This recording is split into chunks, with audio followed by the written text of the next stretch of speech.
اب نکاح میں دیکھ لو, سنت طریقے سے نکاح کتنا آسان, 4 ہو گئی ہماری سنت کے مطابق, بڑے آرام سے ہو گئی. لیکن اگر ہم وہ تکلفات کرتے جو عام طور پہ شادی میں لوگ کرتے ہیں تو ایک پہ ہی اٹک جاتے, اتنا خرچہ ہو جاتا کہ ایک کے بعد اتنے قرضے چڑھ جاتے کہ دوسری کا سوچ بھی نہیں سکتے تھے. میری جتنی بھی شادیاں ہوئی ہیں بڑے آرام سے الحمدللہ ہو گئی. پہلی شادی ہوئی, لڑکی کے جو دلہن کے ابا آئے اور میری والدہ وہ پنجاب میں تھے, ہم اپنی والدہ کے ساتھ چلے گئے. راستے سے ہم نے بھاولپور سے اپنے بھائی اور بھابھی کو اٹھا لیا, وہاں گئے ہیں, بس یہی بارات تھی. ہمارا نکاح ہوا اور میں, میری والدہ اور زوجہ بائی ایئر آ گئے. قصہ ختم ہو گیا, شادی ہو گئی. اگلے دن میں گھوم رہا ہوں, لوگ کہہ رہے ہیں مصعب کل آپ کا بیان تھا, آپ تھے نہیں. میں نے کہا میں شادی میں گیا ہوا تھا. انہوں نے کہا کس کی؟ میں نے کہا اپنی. کیا مطلب؟ ابھی تو آپ یہاں تھے, آپ کی شادی بھی ہو گئی. میں نے کہا شادی میں تو وہ بولے قبول ہے, ہم نے بولا قبول ہے تو ہو گئی, اس میں کیا ہے. تو میں نے کہا ولیمہ کر لوں گا میں, آپ بے فکر رہیں. ولیمہ بھی اپنی جو میری حیثیت تھی اس کے حساب سے کر لیا, جتنے پیسے تھے اس کے حساب سے کر لیا. کوئی قرضے نہیں لیے, کوئی ادھار نہیں لیے, اپنی اوقات دیکھی کہ یار اتنی اوقات بنتی ہے تو اس حساب سے کر لو. لوگوں نے تو باتیں بنانی ہوتی ہیں, لیکن جو مرغے کھا کھا کے آپ کے ولیموں کے لاکھوں روپے کے مرغے کھا کے, کیا وہ باتیں نہیں بناتے؟ کیا وہ یہ کہتے ہیں بڑا سخی ہے؟ نا نا نا نا, ذرا سی ایک بوٹی بھی کچی نکل آئی نا, آپ کے کروڑوں روپے برباد ہوں گے. اور بھول جاتے ہیں 1.5 ہفتے 2 ہفتے بعد کہ کس نے مہنگا ولیمہ کھلایا تھا اور کس نے سستا. میں نے ایک چکن بریانی بنوائی تھی, بس میری گنجائش اتنی تھی. میں نے کہا اتنے آدمی یہ بریانی, اور منع کر دیا کوئی لفافہ نہیں لے کے آئے گا, کیونکہ لفافوں کا ٹرینڈ چل رہا ہے. لفافوں میں وہ لایا تو پھر آپ بھی لے کر جاؤ. ابے بھائی لو ہی نہیں, نہ لے کے جاؤ نہ لو. منع کر دیا کوئی لفافہ شفافہ نہیں ہوگا, تمیز سے کھاؤ, پتلی گلی سے نکلو. ایک نے کہا بوٹیاں گلی نہیں تھی, ایک صاحب نے کہا صحیح طرح گلی نہیں تھی. تو میں نے کہا ہمارے بس میں جتنا گلا سکتے تھے ہم گلا دیے بھائی, اس سے زیادہ ہم سے کھانا ہے کھا, نہیں تو پتلی گلی سے نکل. تو پھر دوسری بھی ایسے ہی ہو گئی ہماری, وہاں بھی ایسے ہی ہوا. میں دوسری میں تو کوئی تھا ہی نہیں نا, وہ تو پکڑے جاتے تو پٹتے. دوسری میں تو اتنے افراد بھی نہیں تھے. دوسری جب ہوئی ہے تو میرے بھائی, میرا چھوٹا بھائی میرا ساتھ دے رہا تھا, 2-4 دوست میرا ساتھ دے رہے تھے. جب نکاح کا ٹائم تھا یہ بھی بھاگ گئے, ہاتھ پاؤں ان کے کانپنے لگے. انہوں نے بولا پکڑے تو پٹیں گے ہم, شادی تم کر رہے ہو, پٹیں گے کون؟ خاندان میں جب پتا چلے گا کون کون تھا تو یہ تھا اور وہ تھا تو ہم بھی پٹیں گے. اب میں وحدہ لا شریک لہو ہو گیا, اس سینس میں نہیں کوئی فتوا لگا دو میرے اوپر, یعنی اکیلا ہو گیا میں نے 2-4 دوست ادھار لیے. ابے کہا جاؤ یار, وہ لڑکی کے ابا کیا بولیں گے, کوئی کسی کو تو لے کے آنا. تو ہم گئے مسجد میں, ہمارا نکاح ہوا. اب رات کو رخصتی تھی, میں نے گھر سے شارٹ ہونا تھا, اماں کو کیا بتاتا کہاں جا رہا ہوں. اتفاق سے جمعرات تھی, مدنی مسجد بہترین کام آتی ہے ایسے موقع پہ, ٹھیک ہے نا. میرا بچہ ماشاء اللہ, بیٹھ جاؤ بیٹا, بیٹھ جاؤ میرا بچہ. تو جمعرات کو بہترین آپشن تھا میرے پاس کہ جمعرات ہے بھائی.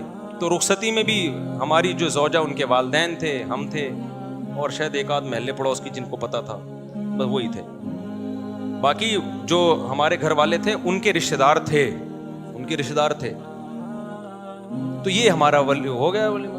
2 کمروں کا, 1 کمرے کا میں نے گھر لیا تھا, میری اوقات یہی تھی بھائی, اس سے زیادہ میری اوقات تھی نہیں. 1 کمرے کا گھر میں نے رینٹ پہ لیا, اس میں 1 کچن 1 واش روم, 2,500 اس کا کرایہ تھا. میں نے بتا دیا سسرال کو فی الحال میری یہی اوقات ہے بھائی, اگر آپ نے بھیجنا ہے تو اسی میں رہ لیں, جب اللہ تھوڑا آمدن اچھی کر دے گا تو ذرا اچھا گھر لے لیں گے. ان کو بھی اللہ نے شعور دیا تھا, انہوں نے کہا بھائی اچھا رشتہ, ان کے خیال میں اچھا رشتہ تھا, چلو بھائی اللہ مدد کر, توکل کیا اللہ پہ, ہماری شادی ہو گئی. جیسے جیسے بچے ہوتے گئے اللہ تعالیٰ مالی وسعت بھی دیتا چلا جاتا ہے. دیکھو ایک بہترین مثال دوں آپ کو, جہاں درخت زیادہ ہوتے ہیں نا بارشیں وہیں ہوتی ہیں. کیا خیال ہے؟ درخت کھینچتے ہیں بادلوں. اگر کوئی کہے یہاں درخت بارشیں تو ہوتی نہیں, درخت کیسے لگے گا, ابے تو لگا تو بارشیں شروع ہو جائیں گی.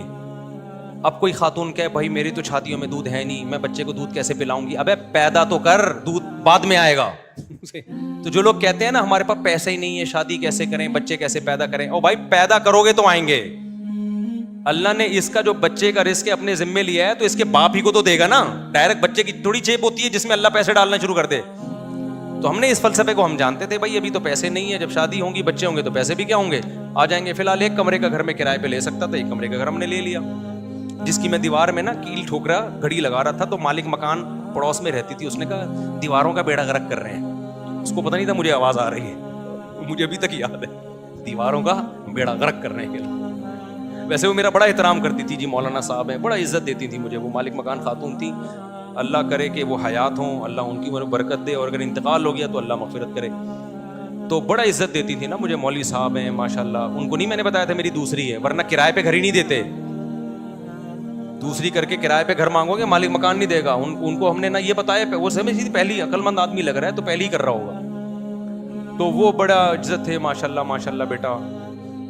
تو وہ ویسے ان کی دیوار ہمارے بالکل ساتھ لگتی تھی, آوازیں آتی تھی, تو میں کیل ٹھوک رہا ہوں کہ دیواروں کا بیڑا غرق کر رہے ہیں.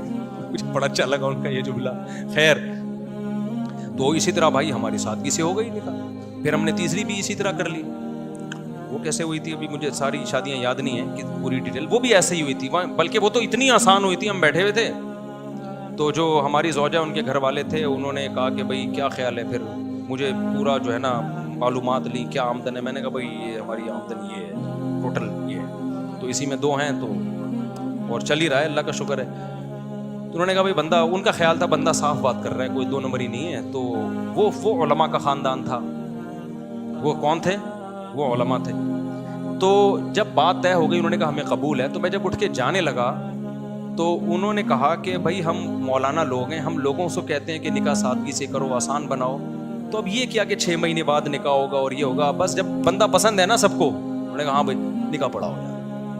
میں ایک سول ڈریس میں تھا, یعنی ویسے جب بھی میری شادی ہوئی ہے سفید کپڑے نیل لگا کے, پگڑی نیل لگا کے, اتنا اہتمام میں نے کیا. یہی حلیے میں گیا ہوں, کبھی کوئی اچکن شیروانی الگ سے, سینڈل الگ سے, ٹوپی پگڑی میں نے جب بھی شادی ہوئی ہے خریدے نہیں ہے. لیکن اس دفعہ تو میں اس ڈریس میں بھی نہیں تھا. تو انہوں نے کہا نکاح پڑھاؤ. میں نے کہا قبول ہے بھائی پڑھا دو یار, ہمیں تو, مجھے تو بہت اچھا لگا یہ جملہ سن کے. تو پھر وہ ہوا کہ انہوں نے وہی مولوی صاحب ان کو بلایا, بھائی ادھر آؤ. اچھا, وہ جن مولوی صاحب کو بلایا نا, وہ بڑا دلچسپ واقعہ ہے. وہ جن مولوی صاحب کو بلایا ان سے میری 3-4 سال پہلے, یعنی شادی جو ابھی ہونے جا رہی تھی اس سے 3-4 سال پہلے بحث ہوئی تھی 2-3 شادیوں پر. وہ تبلیغی جماعت کے تھے. اب پورا نہیں بتاؤں گا میں کون تھے وہ, چھوڑو پھر, وہ آپ سمجھ جائیں گے, مناسب نہیں ہے. میری بڑی بحث ہو رہی تھی کہ اس زمانے میں 3 شادیاں کرنی چاہیے. وہ کہہ رہے تھے نہیں 1 کرنی چاہیے. اس پہ بڑی ہماری نا 1 گھنٹہ ڈیبیٹ ہوئی کہ نہیں 2 نہیں کرنی چاہیے. کیا ہوا, فون کر کے جب بلایا نا تو وہی نکلے. ابے انہیں کہا تیری شادی ہو رہی ہے ہمارے ہی خاندان میں. ابے تو بڑا ہوشیار نکلا, ہمیں سمجھا رہا تھا اور ہمارے خاندان میں گھس گیا. پھر بڑا خوش ہوئے, بڑی شاباش دی. خیر نکاح پڑھایا انہوں نے. میں سمجھا پا رہا ہوں اپنی بات. تو ہر شادی ہماری اسی طرح ہوئی ہے. تو اس طرح سے 4 ہو سکتی ہیں جس طرح سے آپ لوگ کر سکتے ہو. ایک شادی کمر توڑ دیتی ہے آپ کی, اس میں اتنا خرچہ, قرضے چڑھ جاتے ہیں آپ کے اوپر, پھر اس کے بعد آپ پہلے ان قرضوں کو اتارنے میں اتنا ٹائم لگتا ہے, پھر آپ کی جوانی کا بہترین حصہ وہ سارا ضائع ہو جاتا ہے, جو پیسہ آپ بچا کے کسی اور اچھے کام میں استعمال کر سکتے تھے. لوگ کہتے ہیں اچھا رشتہ نہیں ملتا ہمیں اس کے بغیر. اور بھائی بہت سے لوگ اچھے ہیں, آپ کو فری میں بھی مل جائیں گے. سمجھ رہے ہو کہ نہیں سمجھ رہے؟ یعنی اچھے خاندان کے لوگ ہیں جن کو اچھا بندہ چاہیے ہوتا ہے تو وہ مل جاتا ہے ان کو.